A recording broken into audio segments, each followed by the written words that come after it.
ujungnya apa? Ujungnya ketika dia sudah punya segalanya, yang paling berbahaya adalah dia takut kehilangan semua yang sudah dia punya. Jadi Quran itu keren secara saintifik. Quran itu bilang, beruntunglah mereka yang berhasil menyucikan jiwanya. Jadi orang yang suci jiwanya, satu indikatornya, dia tidak rakus terhadap yang dia ingin. Begitu dia selesai dari kerakusannya, dia bebas dari penderitaan. Dan saya buktikan berulang kali bahwa sebetulnya semua sumber penderitaan manusia adalah keinginan. Assalamualaikum warahmatullahi wabarakatuh. Ayo saudara-saudaraku semua, kita ngaji ilmu tauhid bersama guru kita Kiai Haji Syaiful Karim. Semoga bermanfaat. Rahayu Sagung Dumadi, semoga seluruh makhluk hidup senantiasa berbahagia. Semoga kita semua selalu sadar di setiap ruang dan waktu bahwa tugas kita datang ke semesta ini untuk menjadi kepanjangan tangan Allah, Sang Pengutus kita ke alam semesta ini, untuk menjadi kepanjangan tangannya agar kita menjadi sumber cinta kasihnya, sumber belas kasihnya. Dan semoga kita selalu dimampukan untuk menjadi pembahagia bagi semua makhluk.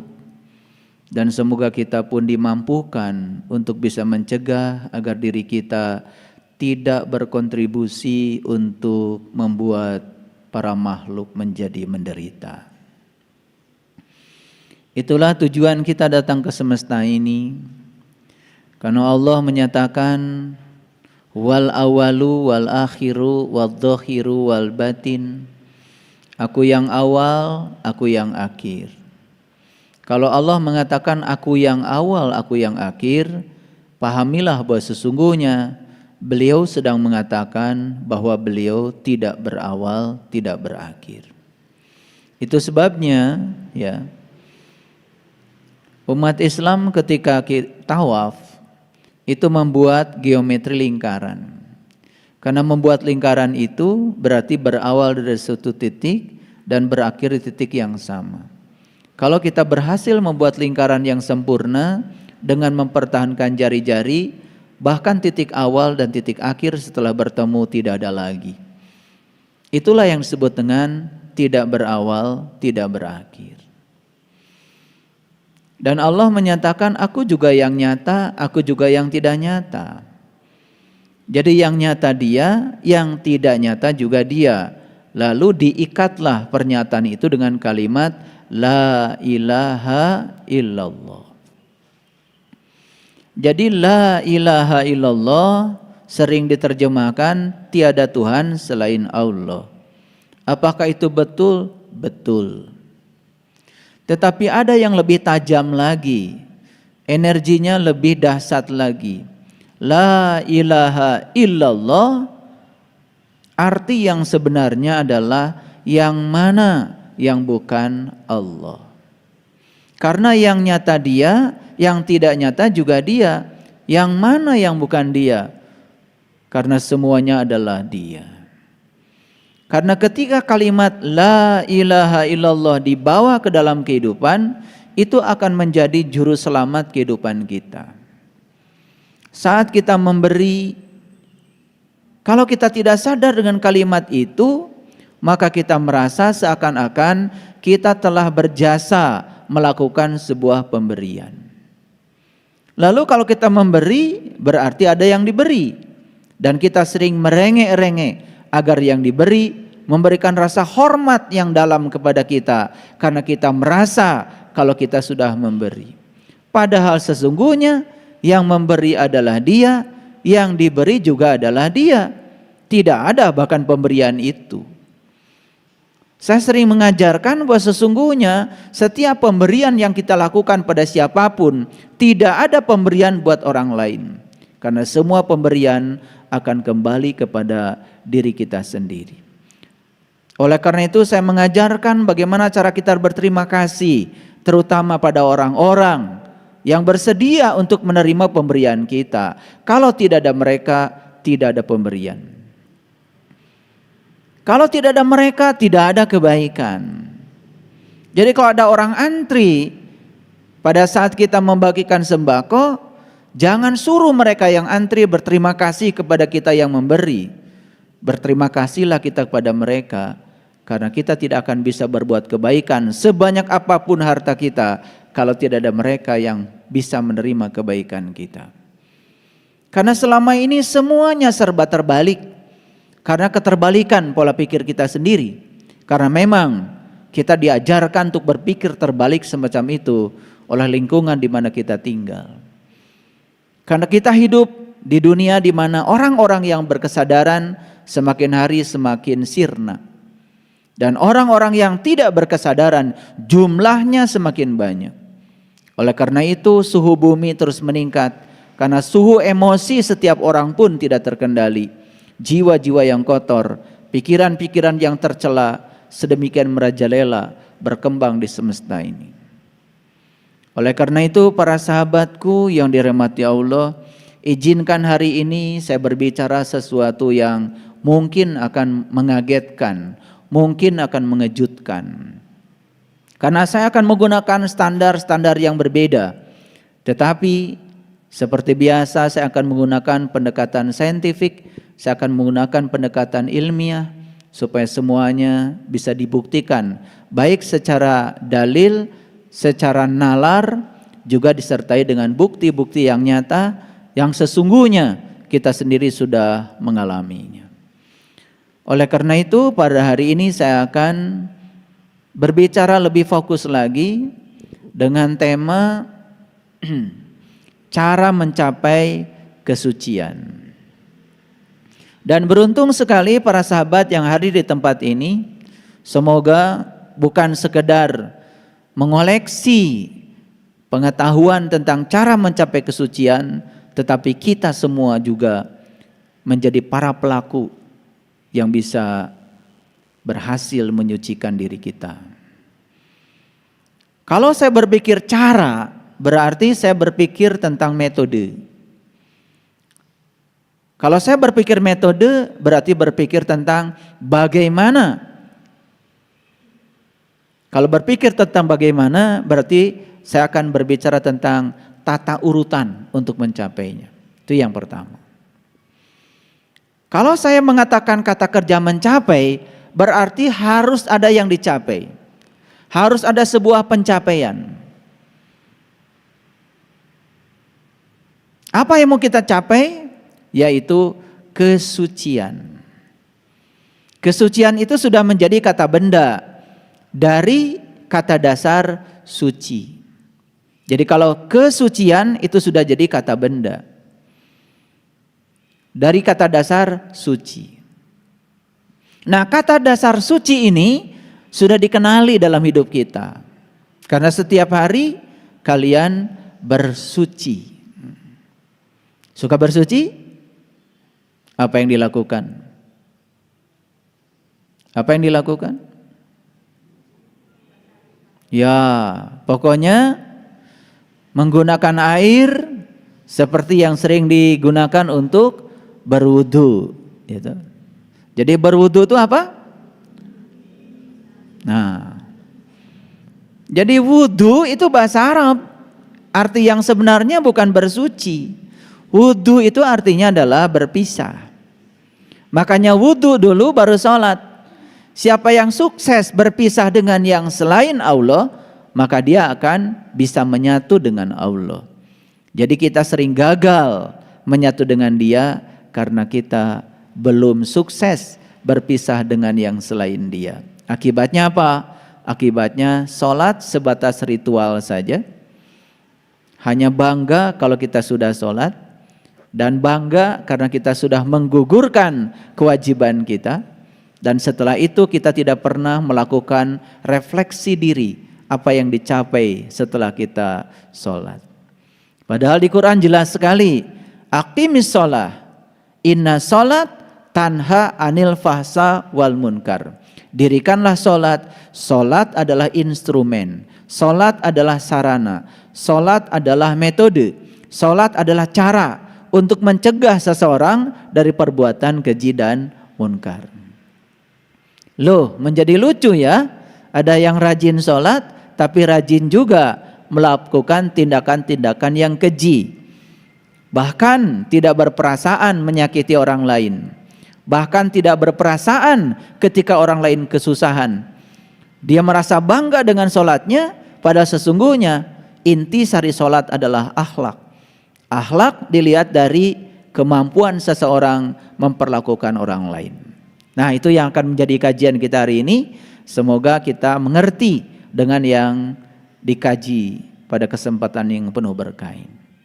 Baik ya, kalau wudhu itu dikatakan bersuci, itu juga iya, tidak ada yang salah di situ.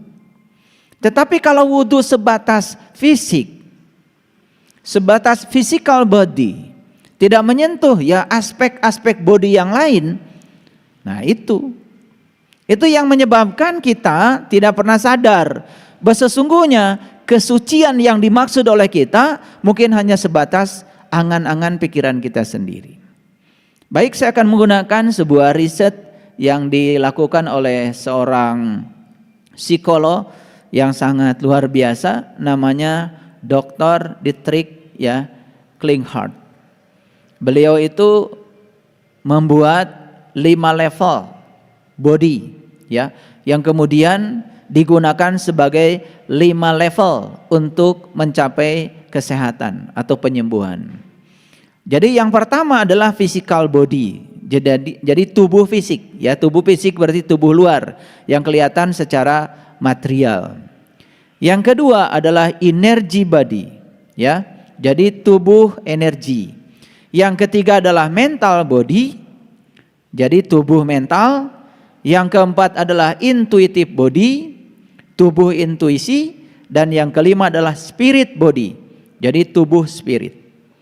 Nah, kalau berdasarkan 5 klasifikasi tubuh yang ada pada diri manusia, berdasarkan versinya Dietrich Klinghardt ini, berarti sesungguhnya kalaupun kita sudah sukses menyucikan tubuh kita, berarti baru 1/5 dari proses penyucian diri. Jangan jangan buru-buru mengklaim kalau diri kita sudah suci. Karena kalau suci itu baru di aspek body, ya di aspek luar, di aspek tubuh, sebetulnya kita baru 1/5 proses penyucian. Bahkan sebetulnya kalau mau jujur ya, tubuh ini setelah diwudukan dengan air seperti yang sering kita lakukan secara syar'i, tetapi tidak melibatkan aspek hakikat, tidak melibatkan aspek makrifat, tidak melibatkan aspek torikatnya, apa yang terjadi? Toh sebetulnya di dalam tubuh kita juga masih tersimpan sesuatu yang kotor. Bukankah air kencing pun tertinggal di dalam? Bukankah sebetulnya yang membuat WC kita kotor itu kan tubuh kita? Kita sering teriak-teriak, aduh WC ini bau sekali. Lupa bahwa sebetulnya kata WC, lu sendiri kan yang membuat gue bau, kata WC. Jadi seakan-akan WC itu bau karena WC. Padahal sebetulnya WC itu asalnya suci. WC asalnya bersih, menjadi kotor karena tubuh kita. Jadi sebetulnya tubuh kita ini memang sangat menjijikan ya, kalau dibongkar sampai ke dalam-dalamnya. Jadi sebetulnya orang-orang yang sok suci, merasa sudah suci karena sudah menyucikan tubuhnya, tolong perhatikan, karena tubuh kita ada 5. Kalaupun itu sudah sukses disucikan, itu baru 1/5 dari proses penyucian. Bisa dimengerti ya? Oke, baik. Kalau begitu pertanyaannya, apakah orang-orang suci itu bisa dideteksi dari aspek body, dari aspek body, physical body, dari aspek tubuh fisik? Ya tentu saja menjadi sangat sulit ya. Kan sekarang ini banyak sekali ya yang sok suci kemudian menggunakan seakan-akan bajunya adalah baju suci. Karena semua yang bersifat kelihatan secara material dengan mata lahir itu semuanya juga bisa termasuk pada kelompok pencitraan. Sulit untuk mengukur itu. Ya. Apakah orang yang pakai baju putih ya, jubah putih, serba putih itu suci? Kalau menggunakan baju yang serba putih itu suci, berarti cara menyucikan diri gampang. Pergi aja ke pasar baru, bawa uang 150.000, beli baju serba putih, ya, pecinya putih, sorbannya putih, kemudian jubahnya putih, sampai sepatu-sepatunya, sandalnya putih. Wah, begitu pakai baju yang serba putih, suci, gitu.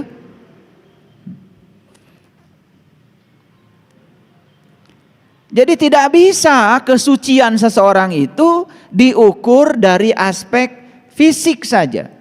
Karena kita harus melihat kesucian itu dari 5 aspek. Pertama physical body, yang kedua energy body, yang ketiga mental body, yang keempat intuitive body, dan yang kelima adalah spirit body. Nah, kalau keseluruhan ini ya sudah kita perhatikan nanti, baru kita akan bisa mengatakan, oh sebetulnya saya paling tidak ya ada kegeeran sedikit kalau saya sudah mencapai kesucian. Dan nanti kita tes. Karena kesucian itu harus dites. Gimana cara ngetesnya? Gampang sekali. Kalau nanti sudah tahu suci itu apa. Nah, kalau belum tahu suci itu apa kan susah ngetesnya. Betul nggak? Nah, oleh karena itu buang semua ya persepsi tentang kata suci yang selama ini ada di kepala kita. Bisa jadi itu adalah keliru. Bisa jadi itu tidak bersesuaian dengan ya apa yang dimaksud oleh kitab-kitab suci. Bisa jadi. Ya, oleh karena itu saya akan masuk dulu pada Quran surat Asy-Syam. Surat Asy-Syam ya, surat tentang matahari. Surat yang ke-91 ayat 7 sampai 10. Jadi judulnya saja sudah Asy-Syam. Jadi surat tentang matahari. Nah, kalau berbicara matahari di Quran, hati-hati ya. Karena matahari ini kalau di Quran pasti matahari ruhani.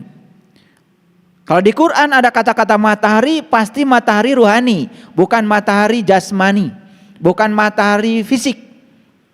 Karena Quran ini kan mengarahkan kita pada aspek spirit. Jadi kata matahari pun bukan matahari secara fisik.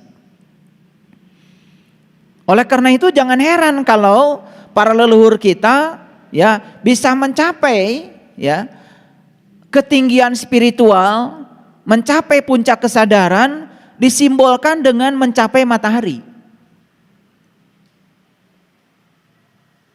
Nabi Ibrahim misalnya di Quran. Ini berulang-ulang saya sampaikan. Saat beliau mencari jati diri tentang siapa aku. Dan beliau pertama kali yang beliau saksikan adalah bintang. Setelah itu menyaksikan bulan. Setelah itu menyaksikan matahari. Saya dulu ya, karena dangkal pemikiran saya, begitu mendengar kata Jepang, bangsa Jepang, karena diajarkan dari kecil ya, bendera Jepang itu kan warna dasarnya apa? Putih. Kemudian di tengahnya ada matahari. Betul? Merah kan? Gak kotak, tapi bulat. Karena bulat ini selalu aja disebut mandala. Bulat itu selalu disebut dengan kesempurnaan. Makanya tidak ada ban yang kotak. Karena kalau ban kotak, ya diam terus. Tapi ketika ban itu dibuat lingkaran, maka dia dinamis, terus dinamis. Ban itu berputar dengan kecepatan sekian, ya, rotasi per menit. Itu bisa mengantarkan kita ke Surabaya, bisa mengantarkan kita ke Lampung, bisa mengantarkan kita ke Medan, bisa mengantarkan kita ke Aceh. Terus mutar saja. Itu karena lingkaran. Makanya lingkaran itu selalu menjadi lambang spiritual. Karena lingkaran itu dinamis. Ya. Apalagi kalau kita tahu luas lingkaran. 22/7 kali jari-jari. Itu bahasa spiritual semua. 22 juga Quran surat Al-Hajj. Kan spiritual perjalanan haji. 7 juga lambang dari haji. 7 kali tawaf, 7 kali sa'i, 7 batu melempar jumroh. Jari-jari juga lambang spiritual. Karena Allah meletakkan namanya di sini. Ini alif, ini lam, ini ha. Ini alif, ini lam, ini ha. Keren banget. Makanya Allah bilang, yadullah fauqa aydihim. Tangan Allah ada pada kamu. Tangan siapa sesungguhnya ini? Tangan Allah. Kalau ini tangan Allah, berarti untuk apa tangan ini diserahkan Allah kepada kita? Satu tujuan Allah, untuk menyenangkan Allah. Pertanyaannya, sudahkah tangan ini digunakan untuk menyenangkan Dia? Sederhana kan sebetulnya. Ya?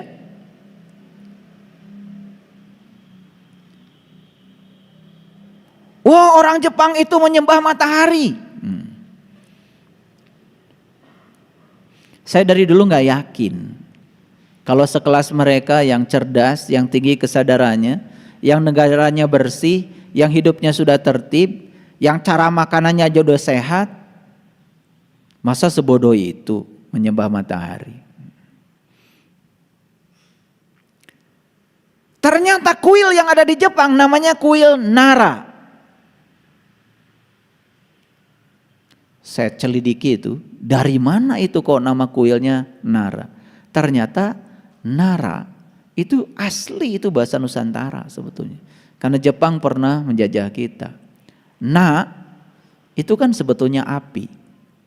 Ra itu artinya cahaya. Jadi na itu api, ra cahaya. Dan tidak ada cahaya kalau tidak ada api. Jadi na dan ra harus ada dua-duanya. Nama kuilnya aja Nara. Dan ra itu kan sebetulnya bahasa Nusantara. Bendera, ra. Negara, ra. Tentara, ra. Nusantara, ra. Ternyata ra itu artinya adalah cahaya. Makanya ada daerah namanya Parahyang. Pa itu juga bahasa Nusantara. Artinya adalah tempat, ruang. Ra itu artinya cahaya. Hyang itu adalah mereka yang sudah mencapai ketinggian. Jadi Parahyang, tempat para leluhur yang sudah mencapai ra. Ra itu cahaya.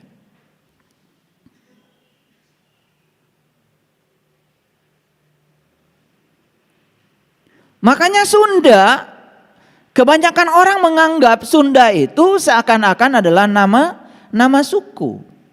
Padahal dulu Sunda dari kata Sunada. Jadi ada lagi di situ.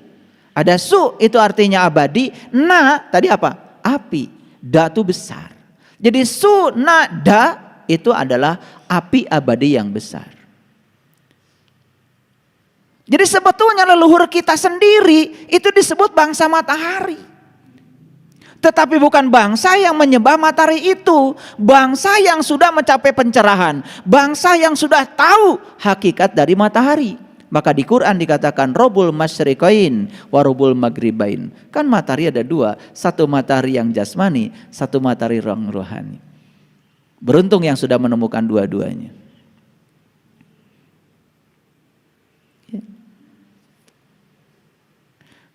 Makanya ajaran leluhur kita namanya Sunadayana.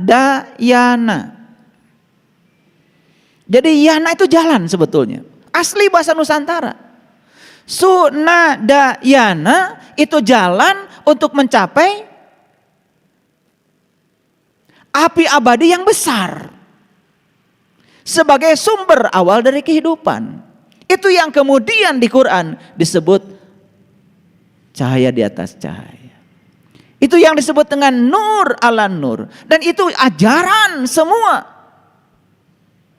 para suci, para guru, para mursyid, para sunan, para wali, para rasul.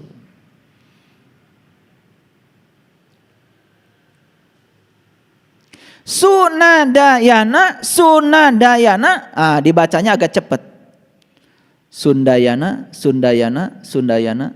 Jadi Sundai, Sundai, Sundai. Jadi Sunday.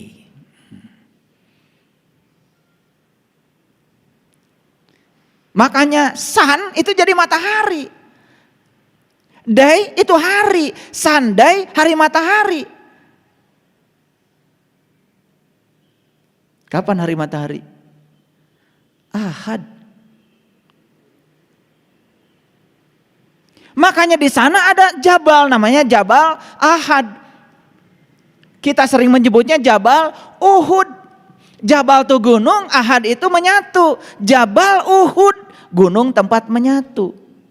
Di mana Nabi Muhammad menyatu? Di Sidratil Muntaha, di puncak kesadaran. Berarti puncak kesadaran adalah gunung, tempat menyatu. Keren banget. Ahad. Bahasa Inggrisnya apa? Sunday. Kan dari Sunda, Yana itu. Keren itu. Kalau kita belajar etimologi itu ketemu titik temunya itu. Loh kenapa Minggu disebut Ahad? Ahad itu kan satu.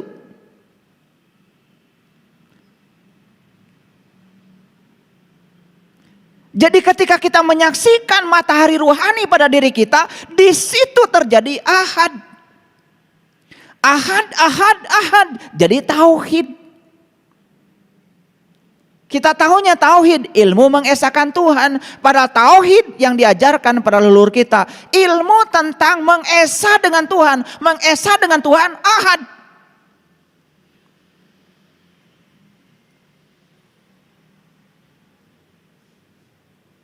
Mengesah dengan Tuhan, ya jumaah, jumaah, jumaah. Berjamaah. Berjamaah itu berarti ngumpul. Ngumpul kita dengan Tuhan. Sahabat lain melakukan kebaktian hari Minggu. Jadi jangan mengatakan sekali-kali bahwa ya hari yang paling suci adalah hari ini, hari yang lain gak suci. Oh saya beribadah di hari yang paling suci. Nah orang lain sayang sekali ya mereka ibadahnya bukan di hari suci. Ini masalah pengertian. Semua hari ya suci. Semua hari ya bagus. Tidak ada hari suci, tidak ada minggu suci, tidak ada bulan suci. Semua ya suci, tergantung sudut pandang kita.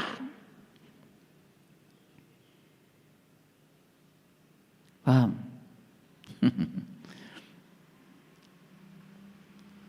Jadi Quran surat Asy-Syams itu cerita apa? Cerita matahari. Wasyamsi waduhaha.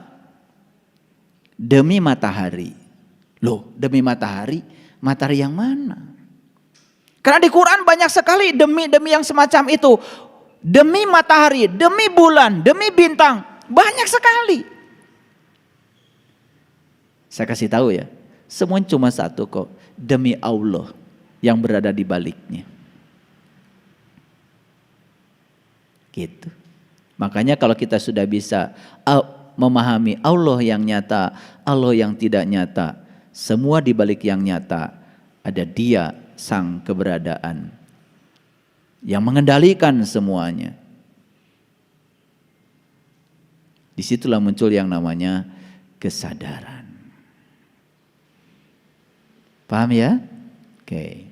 Nah, saya tidak akan membahas Quran surat Asy-Syams. Tetapi saya akan membahas apa kaitannya. Kok di Quran surat Asy-Syams itu ada pernyataan Allah 4 ayat yang sangat keren. Yang pertama, wa nafsiu wa ma sawaha. Nafs. Nafs itu sering diartikan diri. Ada juga yang mengartikan jiwa. Saya sepakat ya dengan terjemahan yang ada. Jadi nafs sering diartikan jiwa, gak apa-apa. Yang penting nanti kita bahas. Jiwa itu yang mana? Karena Allah sudah menghembuskan ke dalam diri kita yang namanya ruh. Fa iza sawaituhu wa nafakhtu fihi mir ruhi faqa'u lahu sajidin. Ketika aku sudah selesai menciptakan tubuhmu, aku tiupkan ruhku. Nah, ruhku ini wujudnya adalah nur. Nur ada kaitannya dengan syam. Ada kaitan dengan matahari, ada kaitan dengan ra tadi, ada kaitan dengan na. Oh, keren banget. Ini saya bicara dalam bahasa yang sangat universal. Jadi jangan heran ya. Kenapa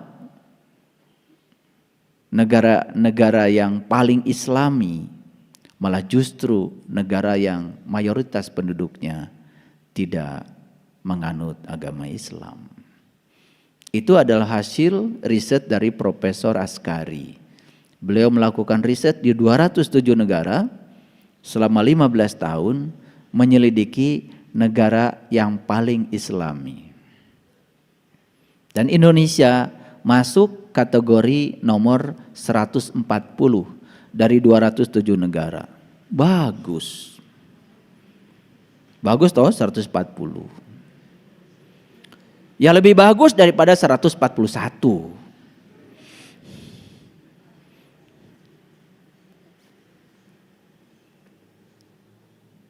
Apa yang diukur? Yang diukur oleh Profesor Askari itu bukan ritual. Yang diukur oleh beliau bukan ritual. Tetapi yang diukur adalah dampak dari ritual. Kejujuran, tanggung jawab, kasih sayang, kepedulian, kesucian, kebersihan, ketenangan, ketentraman. Sampai muncul kategori yang kedua. Ada negara yang paling bahagia di dunia. Tuh.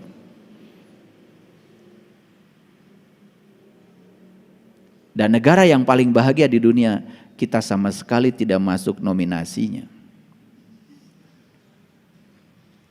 Dan saya pernah berkunjung ke negara yang paling bahagia di dunia.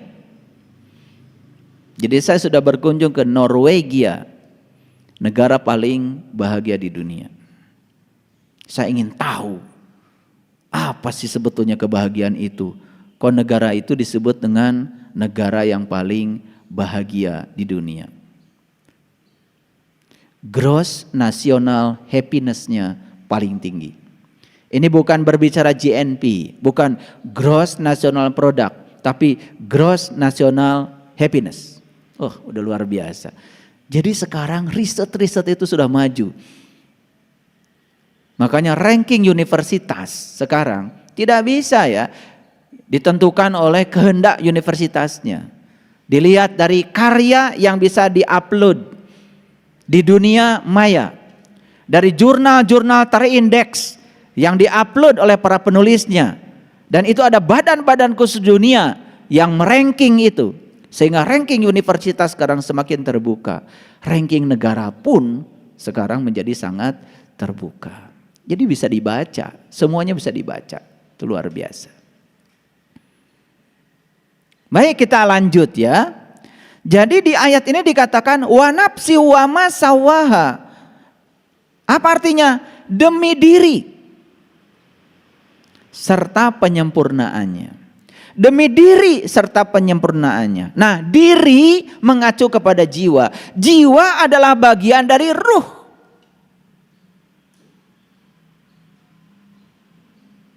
Kenapa? Nah, ini harus dimengerti.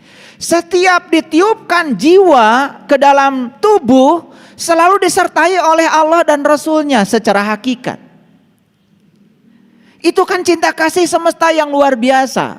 Karena apa? Setiap jiwa ditiupkan ke dalam tubuh untuk dikaryakan di semesta ini dibimbing oleh Allah dan Rasulnya. Dalam bahasa agama Islam disebutnya Nur Insan didampingi oleh Nurullah dan Nur Muhammad. Dan itu nyata dalam diri kita, itu terbaca. Ya, dalam terminologi agama lain tentu saja mereka berbicara dengan sebutan yang berbeda, tapi intisarinya adalah sama. Oleh karena itu, bagi saya orang baik ya tentu saja siapa saja yang mau mengikuti hati nuraninya. Apapun bagi saya keyakinannya. Gitu. Jadi kembali lagi ke sini, demi jiwa serta penyempurnaannya. Kemudian apa kata Allah? Fa'alhamaha fujuraha wa taqwa. Maka Allah mewariskan kepada setiap jiwa dua. Apa itu? Kefasikan dan ketakwaan. Ini harus dipahami. Salah Allah sendiri kalau begitu. Kalau saya fasik. Karena Allah mewariskan kefasikan dan ketakwaan. Nah, ini yang harus dibedah agak dalam sedikit. Nah, jiwa ini kesuciannya bisa dilihat dari pikiran. Ulangi. Jiwa kesuciannya bisa dilihat dari pikiran. Jiwa yang suci tentu saja jiwa yang sering melakukan koneksi dengan yang maha suci. Karena dia sering melakukan koneksi dengan yang maha suci, jiwa ini menjadi terterangi oleh cahaya matahari ruhani. Akibatnya apa? Si jiwa ini sedang berada dalam keadaan terang benderang. Nah, jiwa yang terang benderang akan berpengaruh pada pikiran yang suci. Nah, jiwa yang kotor karena tidak terakses ke alam-alam tingginya tadi, kedua temannya tadi, ya, maka dia akan menjadi gelap gulita. Akibatnya kegelapan jiwa mempengaruhi kegelapan pikiran. Oleh karena itu maka pikiran cara bekerjanya cuma dua.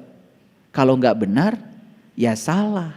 Kalau nggak baik, ya buruk. Makanya dulu ketika kita sekolah, pertama kali dulu sekolah, masih ingat gak? Ada soal namanya BS.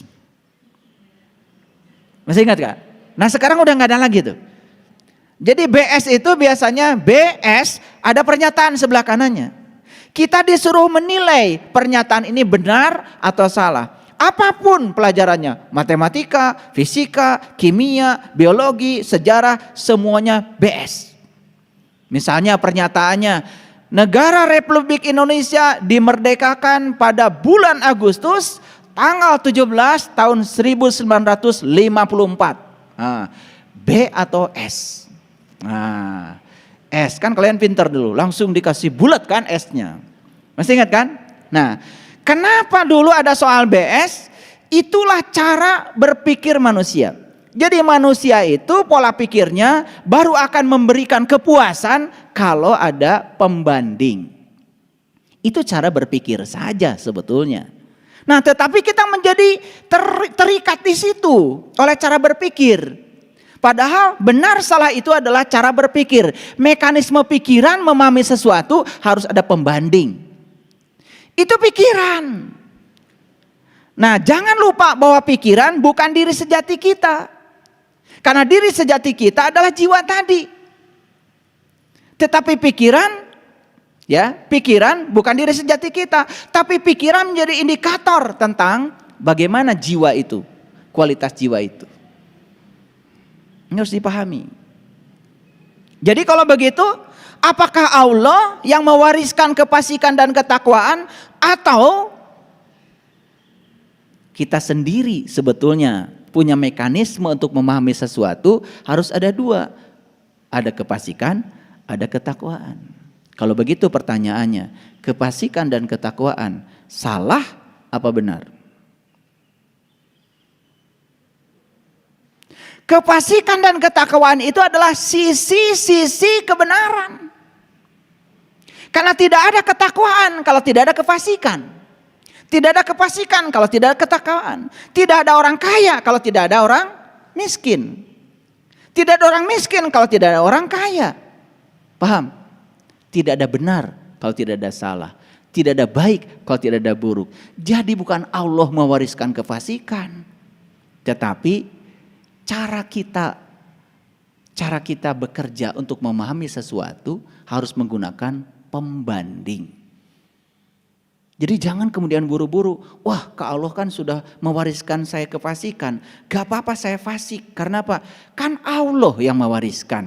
Itu yang selama ini dipahami keliru tentang ayat ini. Seakan-akan Allah itu ngasih kefasikan, ngasih ketakwaan, dan kemudian kita disuruh untuk memilih salah satunya.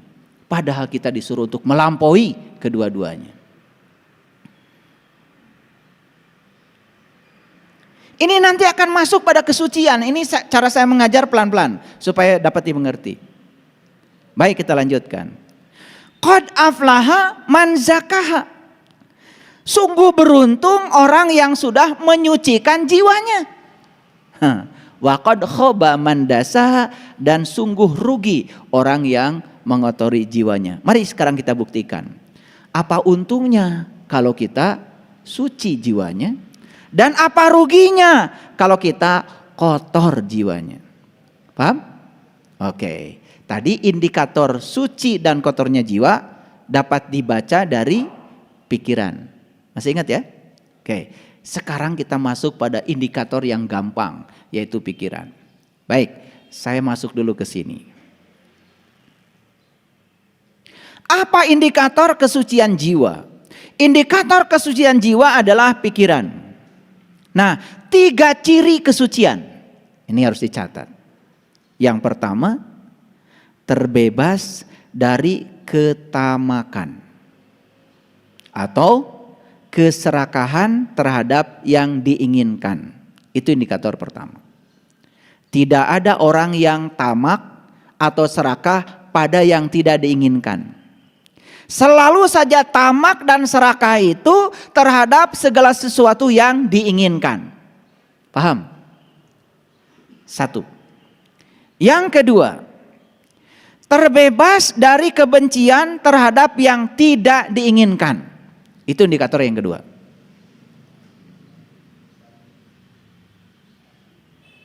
Tidak ada orang yang benci terhadap yang diinginkan. Saya benci sekali. Kenapa? Karena bulan ini kok saya bisa beli mobil. Ada nggak gitu? Nggak ada.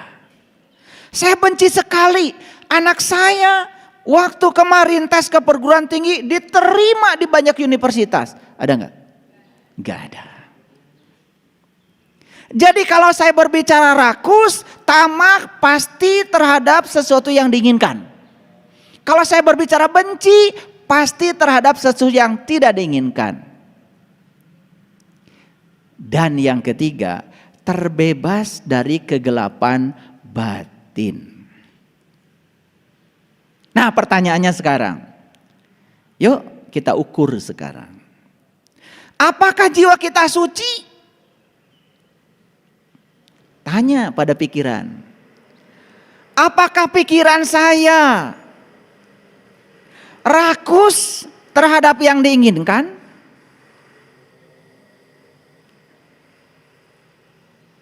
Sudah punya mobil 1 pengen 2, 2 pengen 3, 3 pengen 4. Terus aja tidak ada habis-habisnya. Ada sahabat baik 1 pada kita pengen nambah 2, 3, 4. Dan tidak siap kalau ada sahabat yang tidak baik pada kita. Pengennya semua sahabat baik sama kita. Pengennya semua orang baik sama kita. Hari ini jadi lurah, besok camat, lusa bupati, lusa lagi pengen gubernur. Nah, jika perlu di setiap jabatan itu jabatannya selama-lamanya.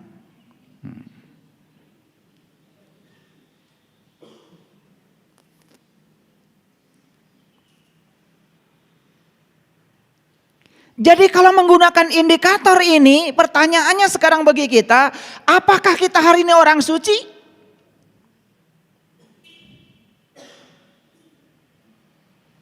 Jawab dong. Diam semuanya.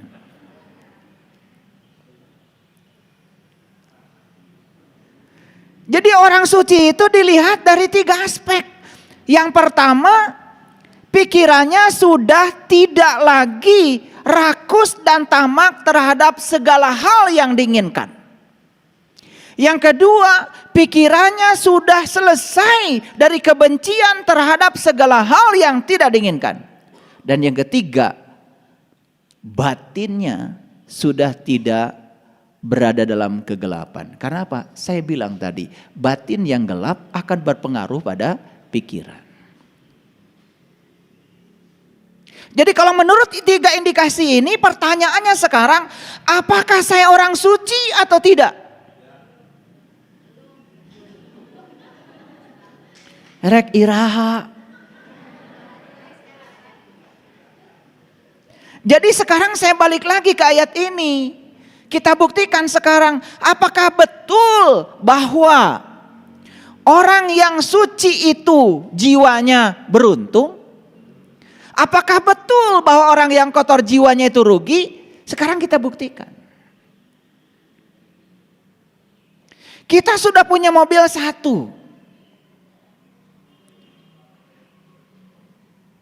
Pengen 2. Pengen 3, pengen 4, coba ikuti semua pengennya. Hasilnya apa? Banyak mobil bukan? Setelah itu mobil banyak berderet, berikutnya apa? Bingung makainya bukan? Setelah berderet-deret itu mobil, bingung bayar pajaknya bukan? Itu mobil semua kehujanan, unggal poe pagawean ngan nyuci mobil. Betul gak? Apa untungnya? Ujungnya apa? Ujungnya ketika dia sudah punya segalanya, yang paling berbahaya adalah dia takut kehilangan semua yang sudah dia punya. Jadi Quran itu keren secara saintifik. Quran itu bilang, beruntunglah mereka yang berhasil menyucikan jiwanya. Jadi orang yang suci jiwanya, satu indikatornya, dia tidak rakus terhadap yang dia ingin. Begitu dia selesai dari kerakusannya, dia bebas dari penderitaan. Dan saya buktikan berulang kali bahwa sebetulnya semua sumber penderitaan manusia adalah keinginan. Karena kita ini sering tidak adil. Sering mengukur orang lain dengan ukuran kita. Mulai sekarang cobalah setiap orang ukur dengan ukurannya masing-masing. Anak SD 6 tahun belajar berhitung 4 tambah 4 liur. Dia ambil tangan jari 4. Dia ambil jari 4. Orang tuanya bilang, ayo 4 tambah 4. 1, 2, 3, 4, 5, 6, 7, 8. Lila atuh. Tong dihitung nu ieu mah, lanjutkeun. Tuh orang tua. Karena dia ukur anak dengan ukuran dia. Dia bisa begitu, anak gak bisa. Kalau ini 4, maneh nyaho, ya 4. Budak mah acan nyaho. Makanya anak kecil akan berhitung dari sini. 1, 2, 3, 4. Lila teuing atuh Jang. Lila teuing. Ieu mah geus tong dihitung. Geus 4 sabaraha? Langsung 5. Kacau pikirannya. Karena anak ini belum mengerti kalau itu 4. Ngerti gak? Itulah yang membuat kalian konflik setiap hari. Karena apa? Kalian ukur setiap manusia dengan ukuranmu. Harusnya ukur setiap orang dengan ukuran dia. Ikan ukur dari kemampuannya berenang. Jangan ngukur ikan dari kemampuan memanjat pohon. Idiot tah lauk. Monyet yang diukur dari kemampuan berenang. Monyet mah resepna teh luluncatan. Mau ditangojai. Idiot monyet. Nah kita sering semua orang ingin sesuai dengan ukuran kita. Bukankah sumber penderitaan kita itu adalah salah ukur? Suami istri tiap hari berantem. Apa masalahnya? Karena suami mengukur istri dengan ukuran dia.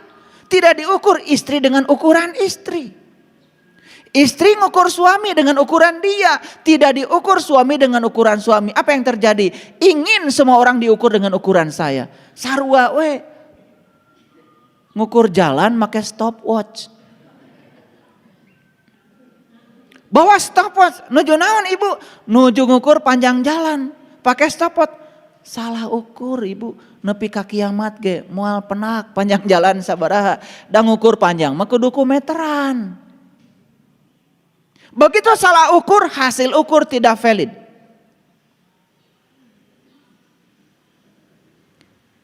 Jadi sebetulnya siapa orang suci itu? Lihat saya semuanya. Ternyata kita sudah bisa membuktikan sekarang, semakin kita membiarkan keinginan merajalela di pikiran kita dan semakin kita mengikutinya, semakin banyak penderitaan yang akan terjadi. Saya berulang kali mengatakan, Anda sakit hati bukan karena orang, tapi Anda sakit hati karena Anda berharap orang seperti yang Anda mau. Anda ukur orang dengan ukuran Anda, nyari hati wae. Ini pengumuman dari saya sekarang. Yang masih suka sakit hati ini kotor jiwanya.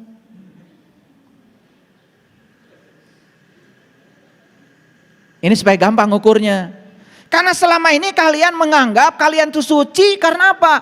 Berapa rakaat sholatnya, berapa rakaat tahajudnya, berapa juz kalian baca Quran. Itu yang kalian pakai.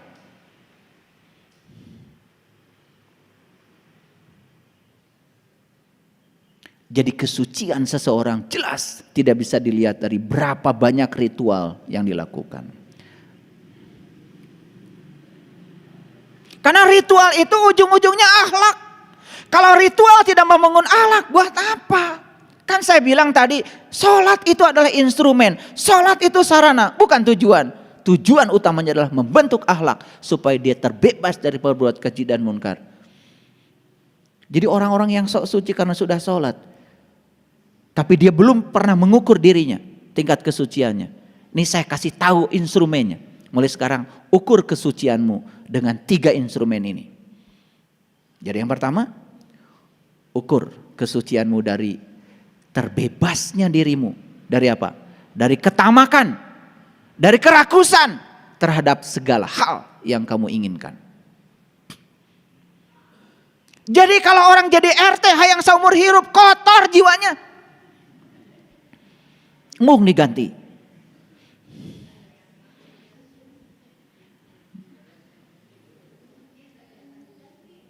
Ini contoh. Serius banget. Ya gak ada yang mau. Akibatnya seumur hidup. Ini contoh. Pokoknya apapun yang bersangkut paut dengan kemelekatan kita kepada yang kita inginkan secara terus menerus dan tidak siap untuk menerima yang sebaliknya, itu tanda bahwa jiwa kita kotor. Gampang gak ngukur sekarang kesucian dengan kekotoran? Gampang? Gampang sekali. Saya tadi pagi marah. Kenapa marah? Karena orang kerja di rumah, begitu saya mau pakai baju, ternyata bajunya ternoda. Kotor jiwanya. Saya seringkali menggunakan baju, saat dipakai ternoda. Saya diam-diam ke kamar mandi, saya ambil sikat gigi, saya gosok aja. Setelah itu diam-diam saya ambil setrika, saya setrika. Tidak tahu orang yang kerja di rumah. Saya tidak pernah marah kepada mereka, cuman urusan-urusan yang semacam itu. Saya pahami dia karena dia itu kerjanya banyak. Saya pahami dia karena tugasnya dari saya terlalu banyak. Gimana kalau dia itu cerdas? Punten Pak, acuk Bapak teka palire margi abdi teh da dipu orang ku bapana seueur teuing. Tetapi orang kerja di rumah tidak mungkin ngomong begitu. Pahami kalau dia pun punya suara itu dalam dirinya. Saya kalau disajikan sayur kurang garam, saya suruh dia dulu pergi ke warung, baru saya ke dapur ambil garam. Biar dia tidak tahu kalau itu sayur kurang garam, dan biar juga tidak tahu kalau saya ngambil garam untuk menambah itu. Saya jaga perasaannya, karena Pak, kalau saya ke dapur ngambil garam, nanti dia tersinggung. Aluh, gendingan sayur teh kilang garam, dia akan merasa rasa bersalah. Ciptakan kenyamanan, walaupun itu orang kerja di rumah kita, beri penghargaan pada dia. Bikin sayur itu capek. Jangan mentang-mentang kita ini karena majikan yang menggaji mereka, lalu dengan telunjuk kita mengatakan mereka salah. Ini soal kesucian. Sayur kurang, amek.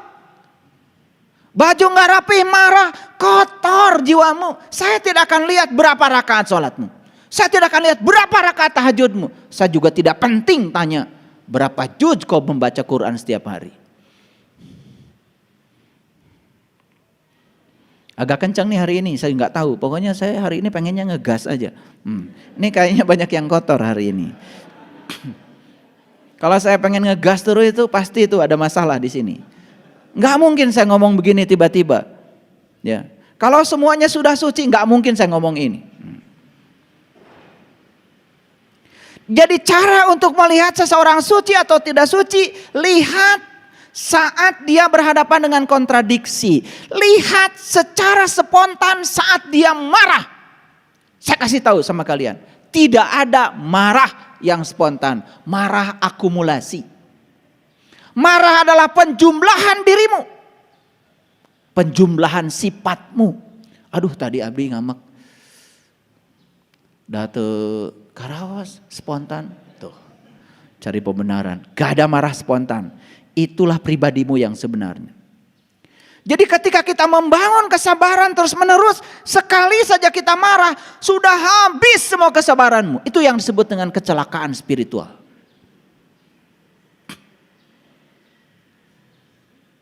Jadi kalau susah memahami bahasa saya terlalu ilmiah, gampang sekali. Nyeri hati, kotor jiwanya. Itu aja. Gampang marah, kotor jiwanya. Gampang tersinggung, kotor jiwanya. Melotot, kotor jiwanya.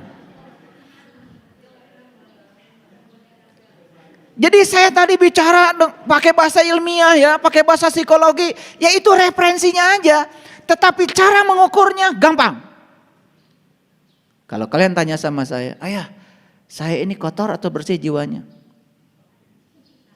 Nyeri hati kene, kotor. Gitu aja. Gampang tersinggungan, kotor. Gampang marah, kotor. Gimana ayah kalau saya mengeluh? Kotor. Mengeluh itu sebetulnya pasti terhadap sesuatu yang kamu gak suka.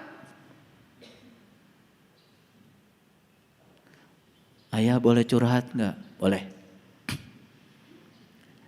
Sudah tahu dia kotor. Belum curhat saja udah saya tahu.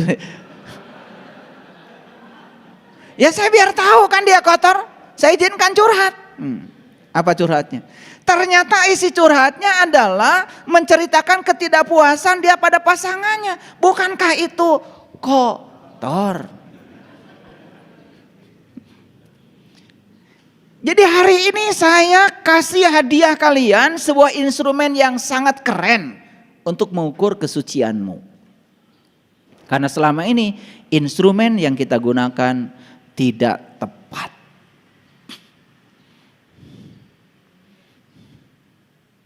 Paham? Oke. Yang kedua, kan tadi beruntunglah mereka yang menyucikan jiwanya dan merugilah mereka yang mengotorinya. Mari kita buktikan sekarang. Tadi untung kan? Untung yang menyucikan jiwanya. Lihat saya semuanya. Ada peristiwa yang tidak mengenakan. Contoh sederhana aja. Yang kecil aja. Orang janji sama kita mau bayar utangnya seminggu. Dihitung tuh. Senin, Selasa, Rabu, Kamis, Jumat, Sabtu, Minggu. Gensyah. Senin.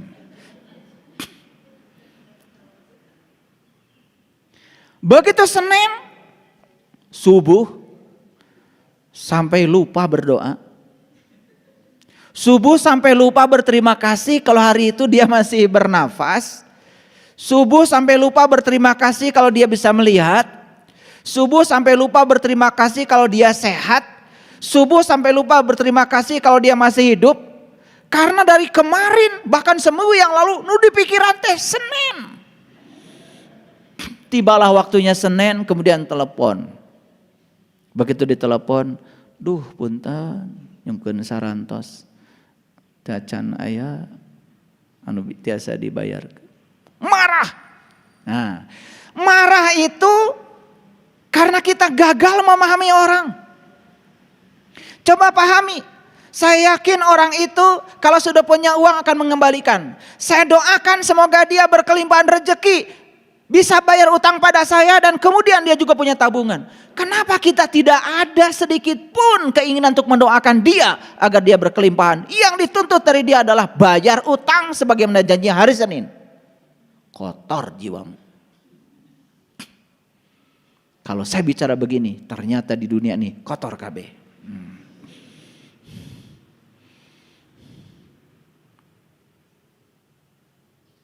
Ya.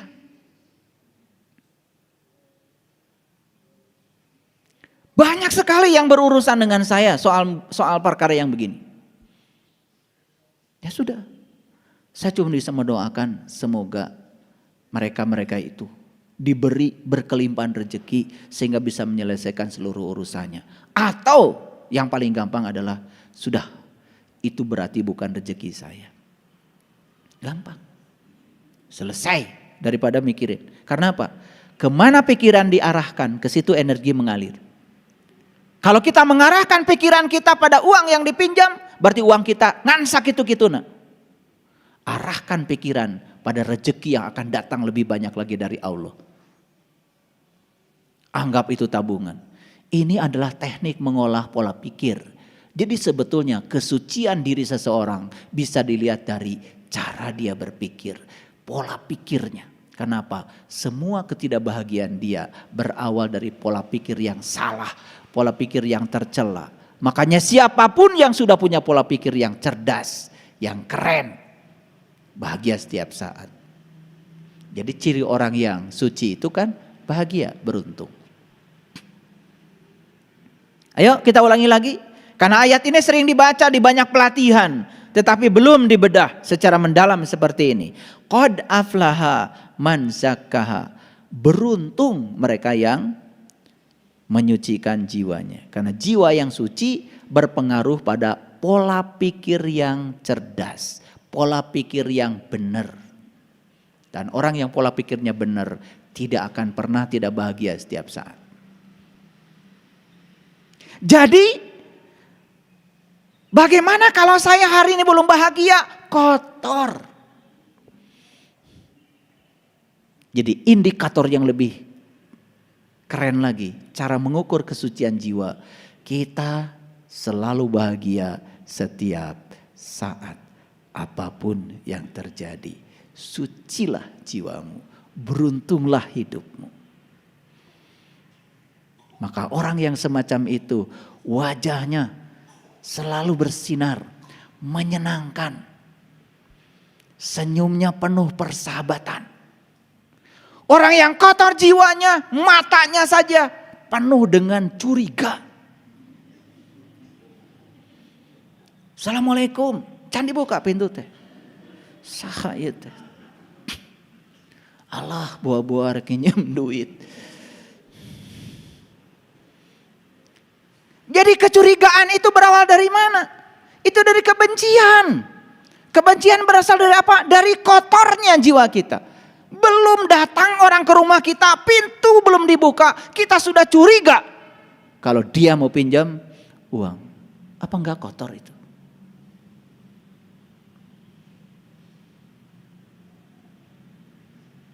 Beruntung enggak orang yang suci? Sudah merasakan untungnya jiwa suci?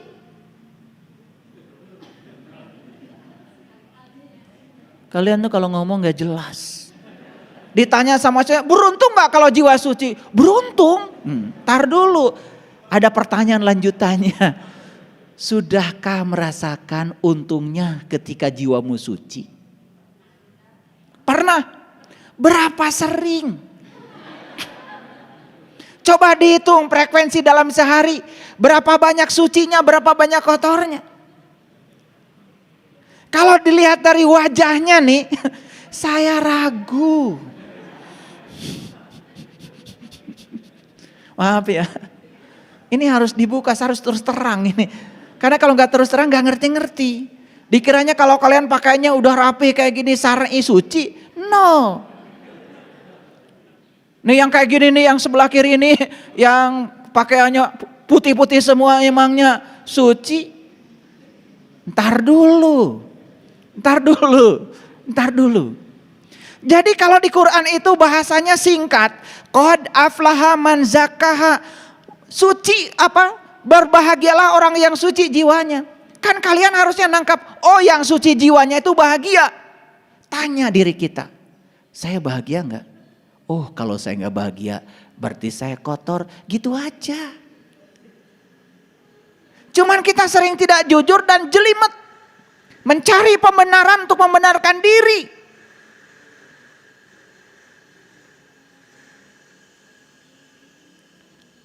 Saya mendawamkan wudhu, kentut dikit wudhu, pipis wudhu, bersentuhan wudhu. Ya bagus. Kalau ada kesadaran di sana. Kalau wudhunya itu ada kesadaran. Coba wudhu pakai kesadaran. Ketika membasuh tangan, saat air itu sedang jatuh ke tangan ini, terima kasih air. Terima kasih ya Allah dengan tangan yang keren ini, yang luar biasa ini. Tanpa tangan aku tidak bisa makan, tanpa tangan aku tidak bisa berkarya. Tanpa kamu saya tidak bisa apa-apa. Tanpa tangan gatal saja saya tidak bisa menggaruk.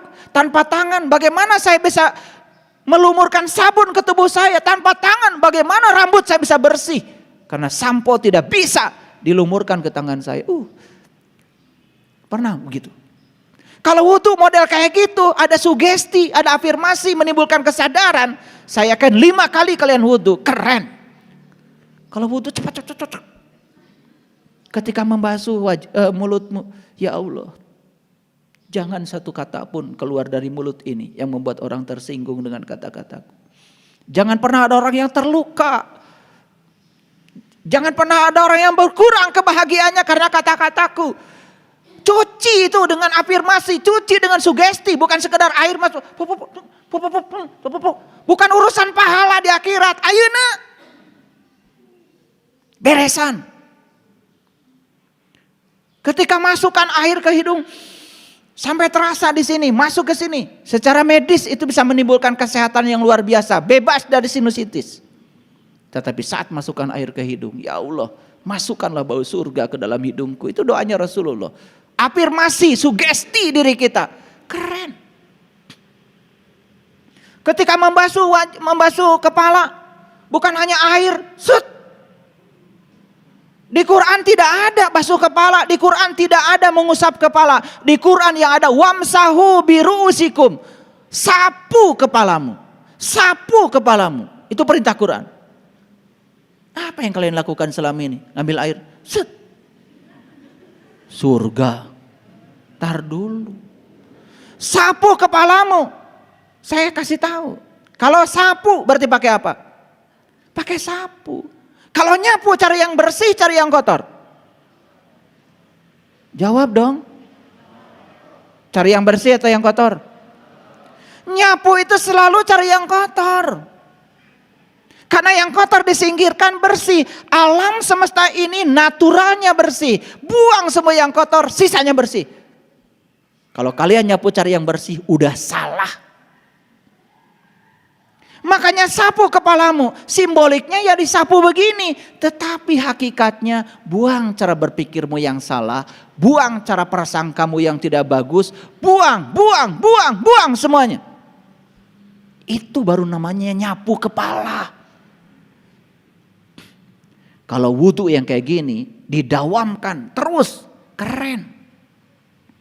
Kalau kalian wudhu cuman segera cek, kentut balik deui, hamur cai.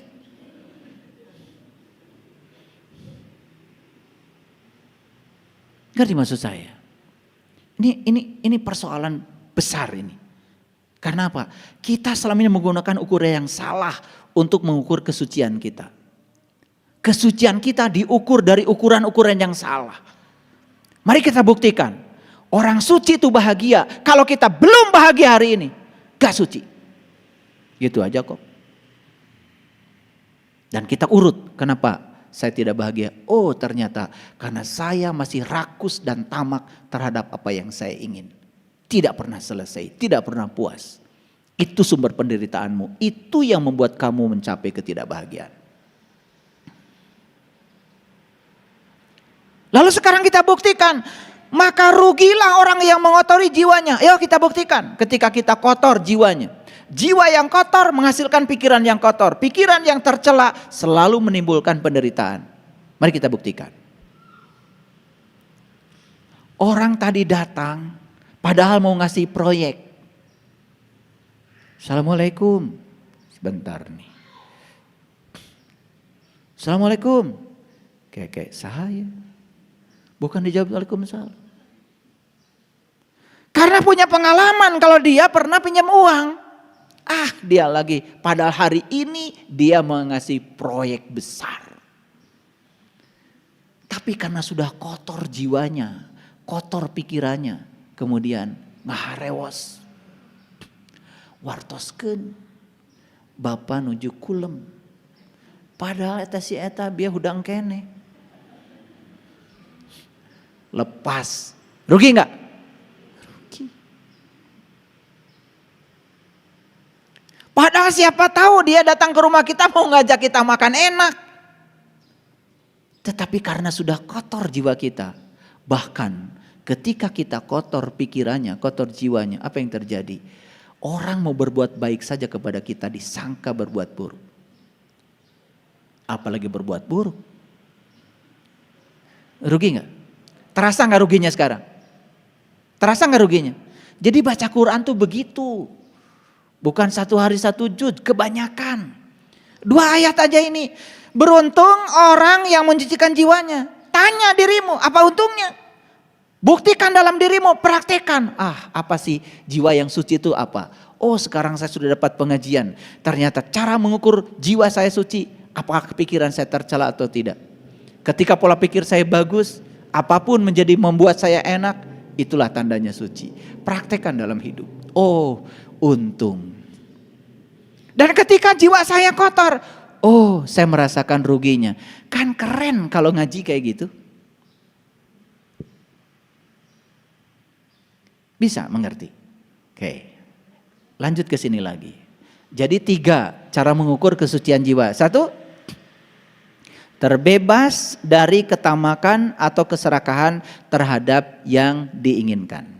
Yang kedua, terbebas dari kebencian terhadap yang tidak diinginkan. Ada hal yang tidak diinginkan terjadi. Pahami. Dan ternyata pemahaman selalu menimbulkan ketenangan. Rasa toleransi pada diri selalu menimbulkan ketenangan. Begitu segala sesuatu terjadi. Oh, jangan-jangan saya sedang dilunasi karmanya oleh Allah. Terima kasih semesta. Sudah, saya terima saja seutuhnya. Biar saya bisa melunasi utang karma saya. Saya tidak mau menciptakan utang baru. Saya juga tidak mau gagal melunasi utang lama. Selesai.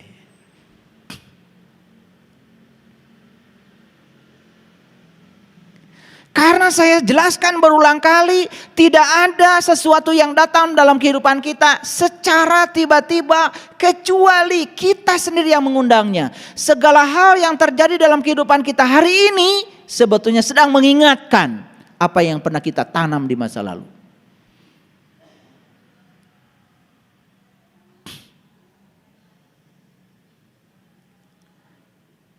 Yang ketiga, untuk mengukur apakah jiwa kita suci atau tidak, perhatikan saya. Apakah kita sudah terbebas dari kegelapan batin? Yuk, perhatikan saya. Gimana indikator kegelapan batin? 2. Orang yang gelap batinnya selalu 2. 1, salah persepsi. 2, salah proyeksi. Dia masuk ke ruang gelap, kemudian dia pikir di situ ada ular. Karena gelap, tidak kelihatan, tidak jelas, dia lari terpontang-panting sampai dia jatuh, sampai patah kakinya. Pertanyaan saya, siapa yang membuat dia itu jatuh dan patah kakinya? apakah ular yang ada di gudang yang gelap tadi, atau rasa takut dia terhadap ular yang menyebabkan dia jatuh? Yang mana? Rasa takut terhadap ular, siapa penciptanya? Kenapa dia takut pada ular padahal ularnya juga belum tentu ada? Karena ruangnya gelap. Paham?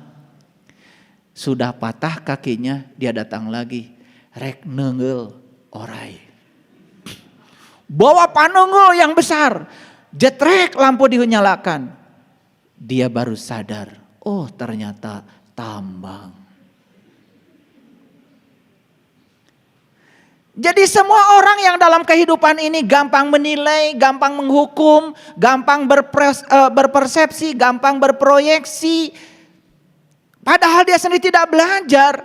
Orang belajar agama dalam, dinilai sama dia karena berbeda. Wah itu gak bagus, wah itu menyimpang.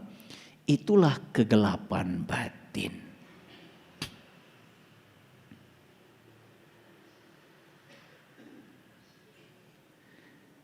Lengkaplah sudah untuk mengukur kita sekarang. Apakah jiwa saya suci atau kotor? Yuk kita ulang lagi. 1, apakah kita masih serakah kepada yang kita ingin? Yes or no? Kadang-kadang. Berarti masih kotor. Kadang-kadang tuh kotor.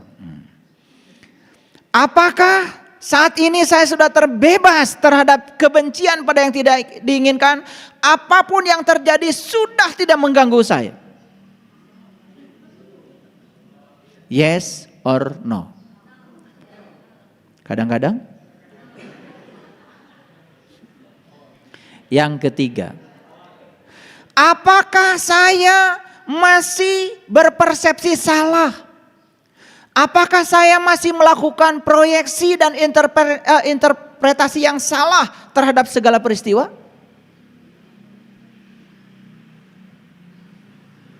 Tiga ini kalian pakai untuk mengukur, ini keren sekali.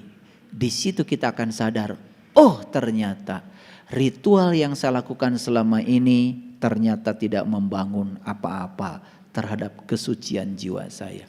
Buktinya saya masih seperti ini. Nah kalau sulit untuk menerapkan yang tiga ini, ada satu instrumen yang sangat keren. Ini dengan akurasi yang sangat luar biasa. Tanya diri kita, apakah saya bahagia atau tidak? Kalau bahagia, yes, berarti jiwanya sudah suci. Kalau masih uring-uringan, gampang mengeluh, gampang marah, konflik dengan banyak orang, Anda masih kotor jiwanya. Gak peduli tahajud jam berapa rakaat, gak penting bagi saya. Apakah tahajud tidak berkontribusi membuat jiwa yang suci? Yes, kalau sadar. Sekali lagi, kalau sadar. Kalau kalian tahajud bahkan ketika ada masalah, saya yakinkan pada kalian tambah banyak masalahnya. Kata Allah, kalau kamu dikurangi masalahnya, nanti kamu berhenti tahajud. Karena kamu tahajud berbasis masalah, maka aku akan berikan masalah lebih banyak lagi.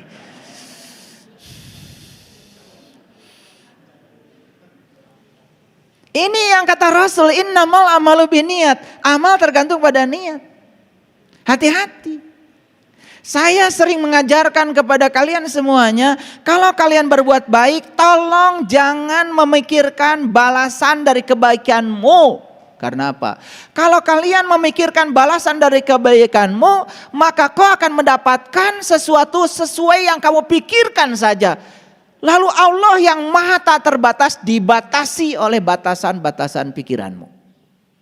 Makanya saya kasih tahu, kalau mau melakukan kebaikan, lakukan saja. Bahwa semesta nanti ngasih hadiah, alhamdulillah. Gitu. Saya kerja sudah 31 tahun. Saya baru saja kemarin dapat Satya Lencana dari Presiden. atas pengabdian saya 30 tahun jadi dosen. Alhamdulillah, selama 30 tahun saya tidak menerima gaji. Karena gajinya saya serahkan pada istri saya. Bahkan sampai sekarang saya tidak tahu berapa jumlah gaji saya. Yang pegang ATM dia, yang pegang kartunya dia, yang pegang mobil bankingnya dia, transfer ke saya, iya langsung ke dia. Jadi saya nggak tahu. Jadi saya terbebas dari pikiran bahwa saya bekerja untuk uang. Saya bekerja bismillahirrahmanirrahim karena saya sedang menjadi kepanjangan tangan Allah, menyampaikan cinta kasih Allah lewat peran yang diberikan pada saya menjadi dosen untuk menyampaikan ilmu kepada mereka yang butuh cinta kasih Tuhan. Itu saja. Hadiahnya adalah duit tinggal tiap tanggal 1 dan tidak usah dipikirkan, tanggal 1 pasti datang. Keren gak? Makanya kemana pikiran kita diarahkan, ke situ energi mengalir. Kalau saya percaya bahwa hidup saya adalah gaji saya, maka saya hanya akan mendapatkan uang dari gaji saya. Jadi kenapa saya punya uang dari tempat lain? Karena saya tidak memikirkan uang. Makanya disitulah yang disebut dengan wa may yattaqillaha yaj'al lahu makhraja wa yarzuqhu min haitsu la yahtasib. Disitulah kita akan dikasih oleh Allah rezeki dari arah yang sama sekali kita tidak menyangkanya. Itu kalimat keren banget kalau bagi saya. Kamu akan diberikan rezeki dari arah yang tidak kamu sangka. Berarti kalau kita menyangka rezeki kita cuma dari situ, ya itulah rezekimu cuma segitu. Dari yang tidak disangka lebih besar, lebih berkah, lebih melimpah dari yang kita sangka. Lihat orang-orang yang pikirannya kecil, berbuat baik selalu dikaitkan dengan apa yang dia dapat. Ya sekecil itu rezekinya. Ini kasih tahu nih, ilmu dari saya nih. Ilmu kaya yang luar biasa. Mulai sekarang lakukan kebaikan sebagaimana Allah melakukan kebaikan padamu. Tanpa ada harapan, tanpa keinginan. Wa ahsin kama ahsanallahu ilaika. Lihat, buktikan oleh kalian. Setelah kalian mengubah sudut pandang seperti itu, keberkahan mulai datang. Buktikan. Kalau ngomong itu jangan ngasal, buktikan. Buktikan. Jadi sekarang saya sudah kasih 3 instrumen untuk mengukur tingkat kesucian jiwa. Paham? Sudah bisa melakukan pengukurannya? Kalau tidak bisa menggunakan yang 3, cukup 1 saja. Gimana caranya? Apakah saya hari ini bahagia? Saya bahagia. Kenapa? Karena bahagia itu ternyata ada di pikiran saya. Karena pola pikir saya sudah bagus, apapun yang terjadi di luar, tidak ada benar salah bagi saya. Tidak ada baik buruk bagi saya. Semua yang terjadi saya yakin itu adalah kebenaran. Karena tidak ada satu peristiwa pun di belakangnya tanpa kehadiran Sang Maha Keberadaan. Keren.